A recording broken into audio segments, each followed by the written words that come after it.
How's it going, guys? It's C at a WWE Monday Night Raw review from December 24th, 2018. Yes, the Christmas Eve edition of Raw. Let's just jump right into it. So Raw starts off with Elias in the ring.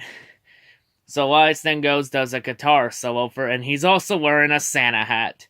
Because it's Christmas. By the way, before I continue on, I want to wish everyone a very safe and happy holidays. You know, Christmas, Kwanzaa, Hanukkah, whatever you celebrate. I know I'm not a sidekick. I don't know what everyone's religion is. But whatever you celebrate, happy holidays. And hope you have a fun time. Also, Happy New Year because we're counting down to the end of 2018. And into 2019. So continuing on, so Elias goes on. Elias says there are 3 truths that follow him everywhere. Peace on earth, goodwill towards men, and that WWE stands for Walk with Elias. So then Elias goes on saying he will give the fans the gift of embarrassing Bobby Lashley in the Miracle on 34th Street fight. So then Elias goes on saying he will perform a Christmas song with a twist. So in this song, Elias goes on, some key notes is that Elias says that Lio Rush is annoying, especially when he keeps pointing at Bobby's rear end. Come on, man. Bobby's just showing off those damn glutes. You gotta admit, though, when he shows them off, they do look very impressive, to be perfectly honest. So now Elias then goes on saying he'll be kissing pretty ladies under the mistletoe tonight. I'll drink to that. And then Elias says that he hopes Bobby Lashley goes missing. And then Elias goes on saying, when times are tough, ask yourselves, what would Elias do? And then he goes on saying that Bobby Lashley sucks. And then that's when Bobby Lashley comes out, and that sets up our Miracle on 34th Street fight. Elias, Bobby Lashley. So, for anyone that doesn't know what a Miracle on 34th Street fight is, it's just a normal street fight, but it's Christmas theme. Hence after that Christmas movie, Miracle on 34th Street. So yeah, highlights of the match. Lashley's double leg takedown was good, along with Elias throwing a Christmas tree at Bobby, so taking advantage of all the weapons at ringside. So then, of course, there are presents around the ring. They may be empty, or they may hold an item in it. So Elias unwraps present number 1. It happens to be a kendo stick. Leo would try and take away the stick, but Elias was too quick. So then someone continuing on, Elias' leg trip into the steps were good. Bobby's face buster were good, along with choke slam. Bobby's body slam into a pile of presents was also pretty good too. And then Bobby's overhead belly to belly was good. And then that's when Leo would hand Bobby a second present. And this present was full of Legos. And he'd dump them all over the ring. No, not the goddamn Legos. Man, I had some good memories of Legos. I was building all kinds of crazy shit when I was 5 years old with Legos. It was some good times. Those were some good times. Man, I wish I could be a kid again. Some more highlights. Lashley would attempt to body slam Elias into the Legos. Elias would counter it and then push Lashley off the top rope into the Legos. It even got into the glutes. Yeah, that's gotta hurt. So then Elias brings in a fire extinguisher and starts spraying Bobby with the extinguisher and taking a couple strikes with him.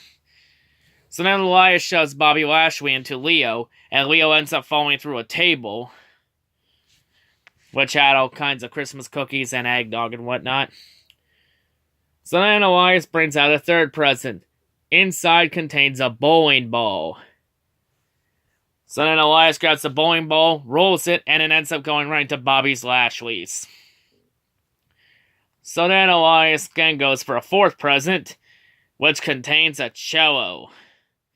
Which leads to our match ending where Elias grabs the cello, he smashes Bobby in the back with it, Elias gets the 3 count for the win. This cringe-ass match is over. So then after the match, Elias would grab Lio Rush. He would grab some Christmas cookies and start stuffing Leo's mouth with them for post-match assault. And then Elias would then grab the bowl of eggnog and dump it all over Leo. Damn it, Elias. That was a waste of eggnog. That was some good one too, man. God damn. But yeah, continuing on, next up, we get a matchup for the Raw Tag Team titles. We have Bobby Roode and Chad Gable defending against Scott Dawson and Dash Wilder, the Revival. Highlights of the match: Chad's monkey flip was good along with his flying body slam. Revival's toss into the top rope was also good along with Scott Dawson's Northern Lights. By the way, Scott hits that Northern Lights suplex better than Alicia Fox can. Revival's double team leg drop was good along with Chad's side suplex. Bobby's back body drop and gut wrench suplex was good along with his rock bottom and spine buster. Chad's back roll into a German suplex is very well executed. Great sequence there. Revival's uppercut German suplex combo was very well done. So to our match ending, Bobby Lashley would spear Dash Wilder out of the ring. Chad would roll up Scott Dawson. The referee didn't keep track of the action, without ref not noticing, ref counts 1, 2, 3, but Scott Dawson was not the legal man, it was Dash Wilder, but the ref didn't see it. And just called it Scott. So Roode and Gable retain on controversy. We already know this is going to lead to another tag title match in 2019. So yep, don't worry, Revival, you'll get your shot again in 2019. But continuing on, next up, I'm checking my notes, yep. Next up, we get a triple threat match. We get Drew McIntyre versus Finn Balor versus Dolph Ziggler. So, highlights of the match: Dolph's dropkick was good along with Finn's basement dropkick. Drew's body slam on the apron was good along with Drew's vertical suplex. Drew's Glasgow kiss is good along with Finn's stomp and missile dropkick in the corner. Dolph would hit a zigzag, but that would only get a 2 count out of Finn. So yeah, once again, wrestlers hit finisher on their opponent and they kick out of it like it's your normal body slam cliche. Dolph's famouser was good along with Drew's reverse Alabama slam. Finn's sling blade and step up enziguri was good. Dolph's super kick was good. But Finn Balor would use the coup de grace to break up the pin at 2. Finn would then hit a missile drop kick on Drew McIntyre. Then Finn hits the coup de grace on Dolph Ziggler. Finn gets the 3 count for the win to get the match. But then after the match, Drew McIntyre goes back in the ring and then attacks Dolph for post-match assault. But Dolph would fight back and hit the zigzag. But yeah, so Dolph is the one standing tall in all this. But after that, we then get a segment where we have Vince McMahon as Santa Claus. Yeah, I'm Santa Claus, bitches. Yeah. I hope everyone's been good little boys and girls this year. Yeah. So, what's coming in 2019? Yeah. Roll for little kiddies. We have John Cena coming back in 2019. Yeah. We're gonna shove him down everyone's throat again for the 1 millionth time like we have the last 14 years. Yeah. We're gonna have him show up on Raw and SmackDown. We're gonna have him go all in on shoving him down our throat. Yeah. We're also gonna be introducing women's tag titles, even though Bayley and Sasha already revealed it a couple weeks ago. Yeah.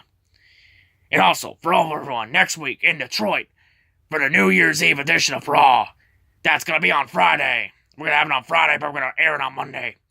We're gonna have Drew McIntyre versus Dolph Ziggler inside a steel cage. Yeah. So yeah, tune in next week for another fantastic shit show. Yeah. So yes, you heard that correctly, Throwadette. Next week, or in 2019, it will be the return of Fuckboy Buckethead, the shit factor of professional wrestling himself, John Cena. Or in this case, the nickname I have for him, fucking Super Cena. Oh, fucking God. I've enjoyed the last 8 months without him. But you know, all good times must come to an end. Well, you all thought WWE was going back on the up? Just kidding, it's gonna suck more. Cena's coming back to ruin the show more. Better luck next time. Oh boy, can't wait to see the ratings get lower. As now they're gonna be shoving John Cena down our throat again. Like, what is it now? 13 and a half years, and we're coming up to 14 years of this shit. Fuck me. This company's learned nothing. And this is supposed to be set up for John Cena facing Undertaker at WrestleMania 35. I already know why this match is being set up. Remember Cena Rock Mania 29? You want to know why that match happened? Because John Cena couldn't take losing to The Rock like a man. And you want to know why Cena versus Undertaker is happening at Mania 35? Cena can't take losing to Undertaker like a man. So Cena whined and cried like a little brat until he got his way.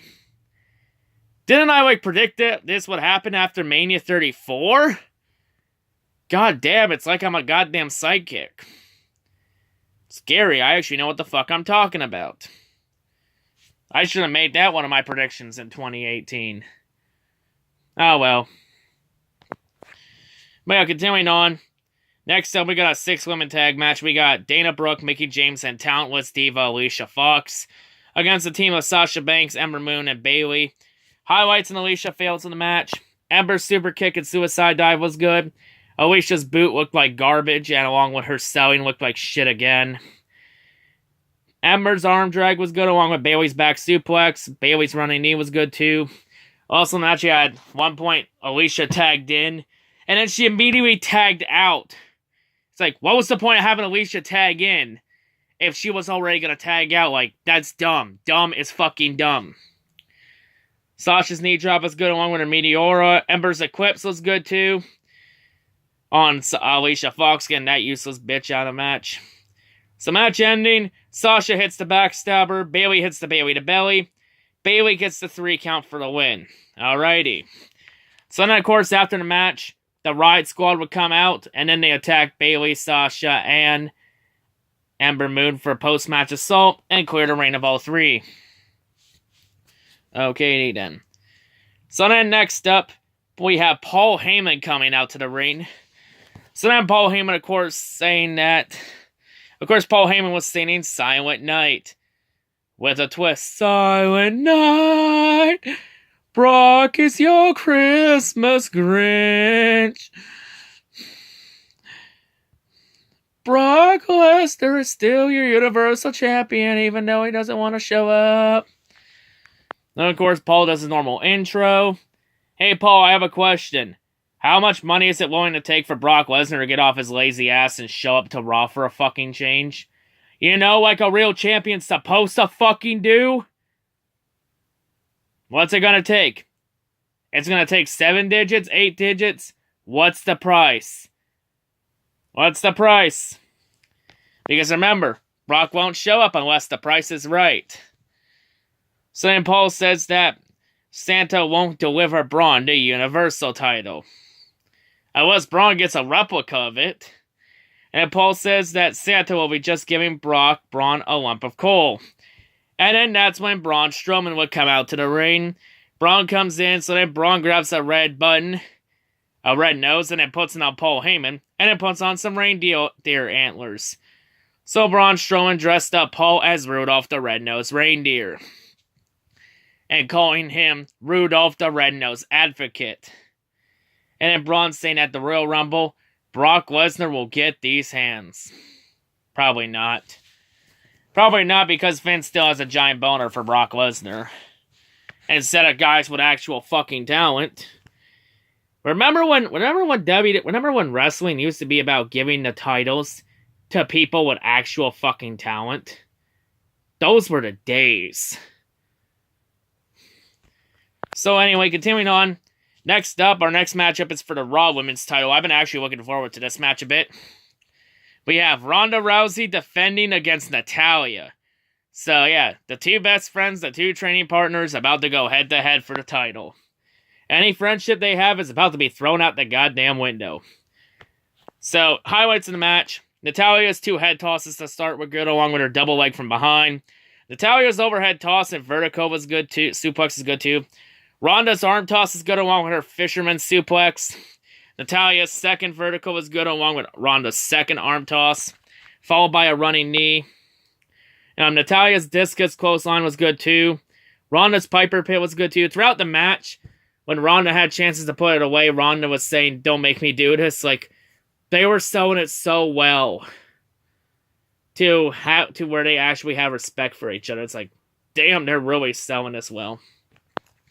Natalia's sharpshooter was good, but Ronda would roll out of it to set up our match ending, where Ronda locks in the armbar against her own will and forces the tap out to retain. So Ronda's still your champion. But after the match, Ronda goes to check on Natalya like a true friend, and then both would hug it out and raise hands. So good sportsmanship there. Hey, it was a pretty good match. Not gonna lie. So yeah, and next up we go from a good match to a match we know is gonna suck ass. It's the Jobber Bowl. Heath Slater versus Jobber Mahal with the pussy-ass Sane brothers at ringside. So highlights, and Jobber fails in the match. Jobber's strikes looked like shit, and Jobber's vertical suplex looked trash. Anyone on the roster can hit it better than him. And then during this match, Santa Claus would then come out through the crowd. I mean, somebody dressed as Santa Claus would come out, and he'd start handing gifts to everyone in the crowd. That would distract Jobber Mahal and the Sane brothers and the ref.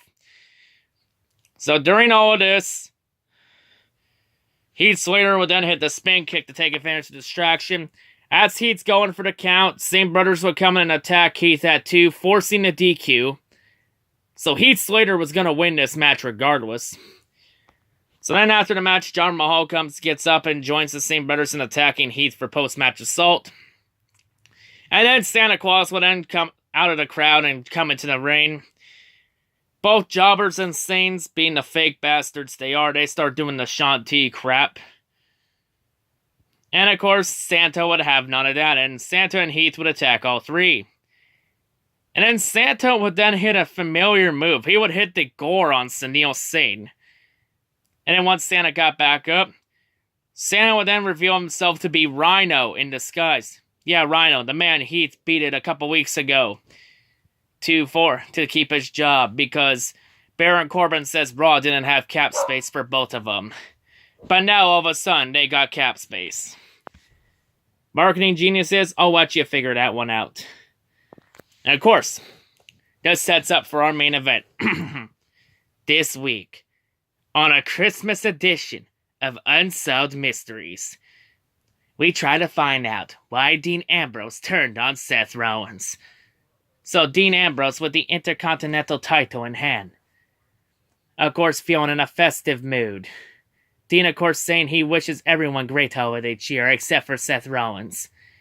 And Dean says that if Seth loses to PC Corbin, Seth would then have a miserable Christmas, may even get some coal from Santa Claus.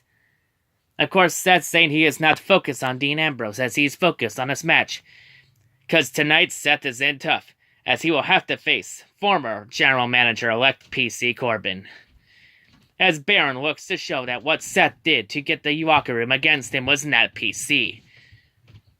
Because Baron can't take losing like a man. And saying it's Seth's fault the McMahons are back in power. No, dumb fuck, it's your own fault for running the show into the ground, dipshit. So, highlights of the match. We have Seth's dropkick, which was good along with his 2 suicide dives. Baron's chorus line was also good along with Seth's blockbuster and swing blade. Seth's Falcon's arrow was good along with Baron's deep 6 and chokeslam backbreaker. So match ending, Seth would then hit the super kick, which would then follow up with the stomp. And Seth gets the 3 count for the win, and Seth stands tall. Dean doesn't even come out, for fuck's sakes. Like, goddamn, what the fuck? This is a load of shit. God damn it, I thought you were going to try and hype the rematch up, but I guess not. So, with no leads in sight, thus ends a Christmas edition of Unsolved Mysteries. So overall, this episode was pretty meh. Wasn't expecting much since this was a Christmas episode. But, what else do you expect on Raw with how trash 2018's been? Like, there's at least one more Raw left next week, and that's the New Year's edition. So yeah, this Raw gets a 3 out of 10 for me. It was pretty meh. Wasn't expecting much out of it this week. But yeah, of course, next week's Raw, it's actually going to be in Detroit. It's going to be recorded on a Friday, and then aired on a Monday. I'm not going to Raw. I got stuff to do that week. But yeah, that's all I got to say. Hope everyone has a great day, and yeah, let's hope 2019 is better than 2018. Peace out.